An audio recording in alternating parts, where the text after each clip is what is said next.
She has been treated like a princess from a young age and knows little to nothing about the world outside her mansion.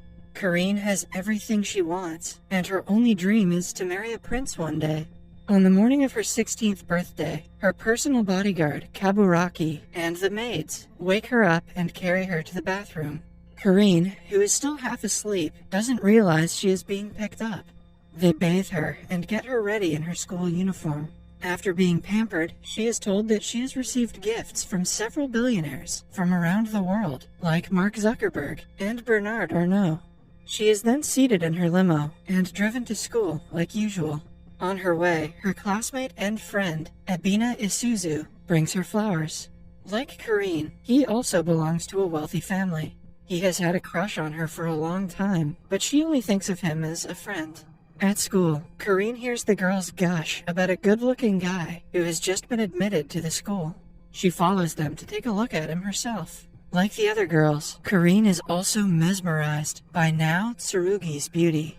Watching him play football, she instantly feels attracted to him. Without thinking much about it, she walks to the field and is hit by the ball. The impact almost makes her fall when Nao catches her. Because of the gesture, the princess falls in love with him. In the evening, her parents throw an extravagant birthday party for her. They sing, dance, and have a lot of fun. For her gift, Karine is given a wedding dress. It turns out that a prophet had told her father that she is bound to get married the day after her 16th birthday.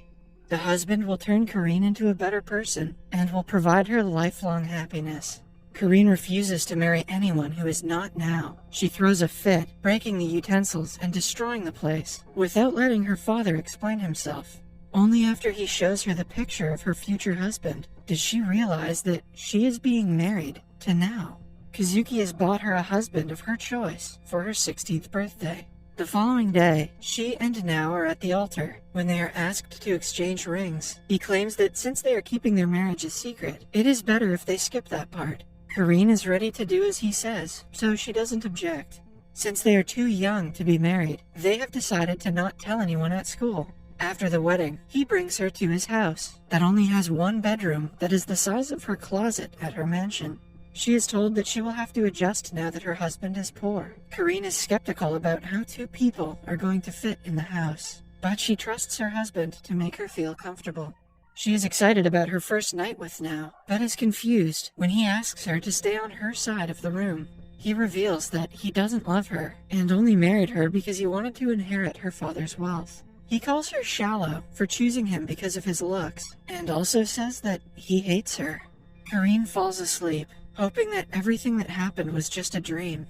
When she wakes up the next day, it is already 10 a.m. She doesn't have a habit of waking up on her own, so she is late for school. The landlady tells her that Nao left early in the morning without her.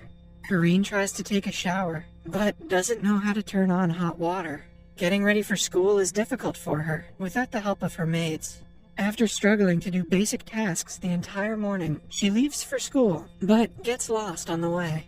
After wandering around the city for hours, she reaches school when it is already over. Isuzu asks her where she had been all day, but Karine cannot tell him, because then she would have to explain that she got married. When she reaches home at night, a furious Nao is waiting for her to explain the mess she had made in the house. She cries about not knowing how to do simple tasks, which makes him feel bad for her. Starting the next day, he promises to help her get used to the new lifestyle. He teaches her to turn on hot water, to clean using a vacuum cleaner, and to cook instant ramen. In only a few days, Karine gets used to her new life. One day, she cooks a meal for him, which surprisingly tastes delicious. However, Nao soon finds out that she used almost half of their monthly allowance for the meal. As he starts to panic, Karine simply calls her father, Kazuki, to ask for money. The pair is called to the mansion, where they explain the situation to her father. He offers to help them, but Nao declines it. He wants to live on a budget, and not take advantage of Kazuki's kindness. The parents are impressed by his wise words. I guess they forgot that he married into the family for their money. At night, the couple stays at the mansion. The next morning, when they are about to leave, Karine apologizes to the cooks for always throwing their food away. After she started to cook for herself, she realized how difficult of a task it is. Her parents and bodyguard Kaburaki are shocked. They erupt into cheers, claiming that this is the first time she has apologized to anyone. During school lunch, the pair sit at different tables to not seem suspicious. Kareen's friend Isuzu notices her looking at Now, but doesn't think much of it. When a group of girls surround Now, offering him food, she gets jealous and asks them to go away. When she realizes what she did, she makes up an excuse and sits back down quietly. A girl named Saya looks at Now and walks away angrily. Now calls her by her name, which makes Kareen even more jealous. On reaching home, she confronts him about Saya, but Now refuses to talk. When she insists, he storms out of the house. They see each other again in the morning, but do not talk. Kareen makes it her mission to find out about Saya and Now's relationship. She hardly has to do anything, because Saya approaches her during lunch break and asks her if she is dating Now. Kareen wants to tell her she is married to him, but she refrains from it. Saya assumes that they are dating and asks her to break up with him immediately. She claims that he is only dating her for money and will leave her once his school debt is paid. An innocent Kareen sees no wrong in dating someone for money. In fact, she is happy to give him some, since her father has a lot of it. Now listens to their conversation, delighted that Kareen didn't overreact. At home, he helps her dry her hair and is nicer in general. Kareen notices the change in behavior, but doesn't say anything.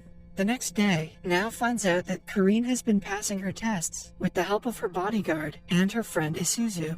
Hence, he starts to tutor her every day. At first, Kareen struggles to keep up, but she soon gets the hang of it. She even takes notes in class, surprising her teacher and classmates. Now agrees to go on a date with her if she gets good grades, which encourages her to study harder.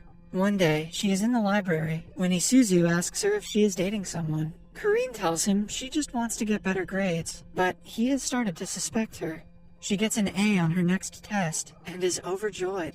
While returning home, a crowd of men in black clothes kidnap her. They take her to Isuzu's mansion. It turns out that he has found out about her marriage to Now and doesn't approve of it. He threatens to tell the school principal about it and get them expelled if she doesn't divorce him immediately. Kareen is left shocked. The guy she thought was her best friend turned out to be an obsessive lunatic. Later, she is in one of the rooms of his house when Now calls her. He has been looking for her all day and is worried. She tells him everything about what happened with Isuzu and asks him to come pick her up. Now doesn't think twice before coming to get his wife. He is welcomed by Isuzu's bodyguards, who do not let him see Kareen before talking to him.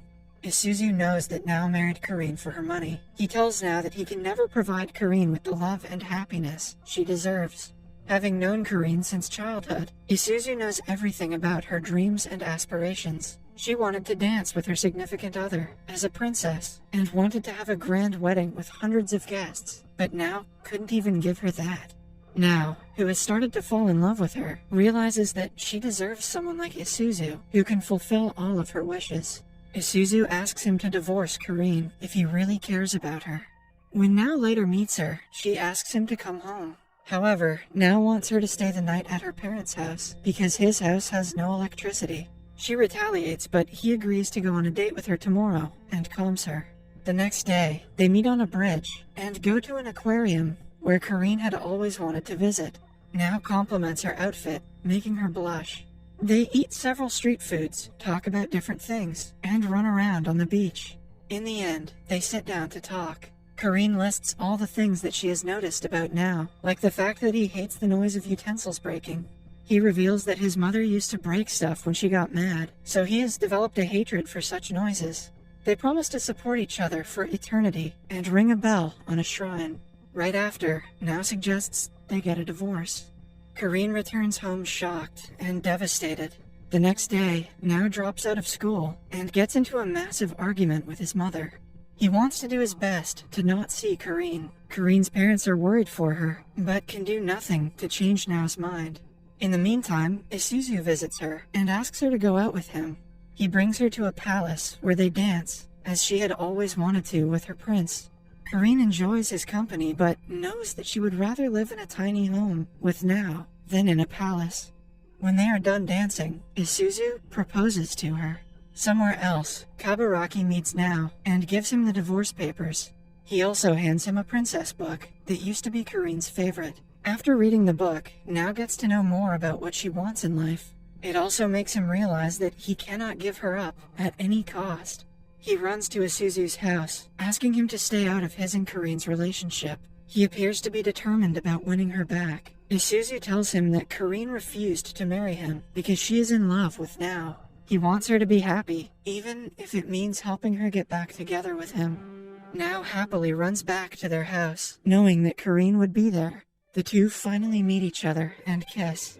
Karin asks him if he likes her, to which Now replies that he has fallen in love with her.